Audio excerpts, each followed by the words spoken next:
अस्सलाम वालेकुम। ये मशीन आपको धागा डालने का तरीका बता देते हैं। यहाँ पे नलकी लगा दी।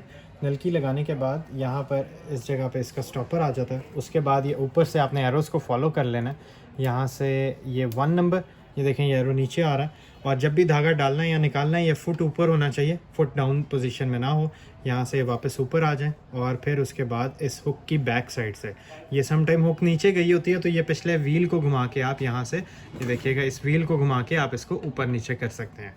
और उसके बाद सबसे पहले मैं यहाँ से इसको ऑन कर देता हूँ। ये हमने मशीन को ऑन किया, ये पावर बटन है इसका, ये इसका फुट पैडल है और ये फुट पैडल इस जगह पे अटैच हो जाता है। ये देखें ये पिन लगी हुई है इसकी, ये इस जगह पे फुट पैडल अटैच हो गया। और उसके बाद हम यहाँ से सीधा सामने आके निडल के अंदर धागा डाल देंगे। निडल इसमें आम लगती है 14, 16, 18, कोई सी भी लगा सकते हैं, सिंगर की। और इसके अलावा हाँ, सिंगर की आपने नहीं लगानी। इसके अलावा आप कोई सी भी निडल लगा सकते हैं। मीन टू से कि मतलब आप रॉकेट की लगा लें, 16 नंबर, पिजन की लगा लें, बुल की लगा लें, वो निडल्स थोड़ी अच्छी निडल्स हैं। ये यहाँ पे हमने सुई में धागे को डाल दिया। धागा डालने के बाद अब यहाँ से ये फुट के पीछे से कर दिया। अब इसमें फिरकी का धागा बहुत आसान है डालना। जस्ट आपने फिरकी को इस जगह पे रखना है, ये सेंटर कट से इधर करके छोड़ दें। अब ऊपर वाले धागे को पकड़ें और आम सिलाई मशीन की दफ़ा एक तरीके से ये ऊपर आपने उठा लेना है।